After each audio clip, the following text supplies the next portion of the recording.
మతస్థులు వేరు, ఆరాధికులు వేరు.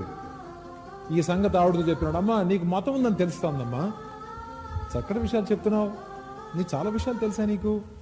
అయితే ఒక మాట చెప్పనా,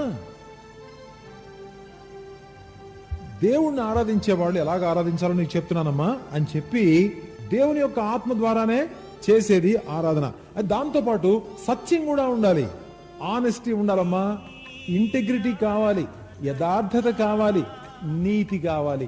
ఈ రెండు చెప్పడంలో యేసుక్రీస్తు వారు ఏమన్నారంటే, అమ్మా ఒక్కసారి ఆలోచించుకో, ఆరాధన గురించి మాట్లాడుతున్నావు, ప్రవక్తల గురించి మాట్లాడుతున్నావు, తండ్రి అయినట్టు యాకోబు గురించి మాట్లాడావు, అమ్మా సత్యం ఉందా అమ్మా నీ జీవితంలో?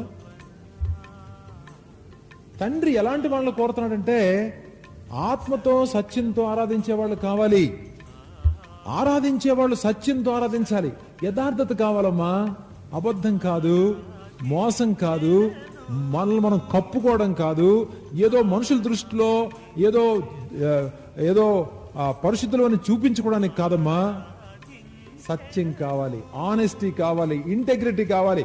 దేవుని సన్నిధిలో ఆరాధించడానికి చేతులు ఎత్తినప్పుడు సత్యము పవిత్రత వ్యక్తుల జీవితాల్లో లేకపోతే ఆ ఆరాధనకు అసలు అర్థమే లేదు అని ఎంతో ఖచ్చితంగా చెప్తూ ఎంతో సింపుల్ గా చెప్పాడు యేసుక్రీస్తు వారు.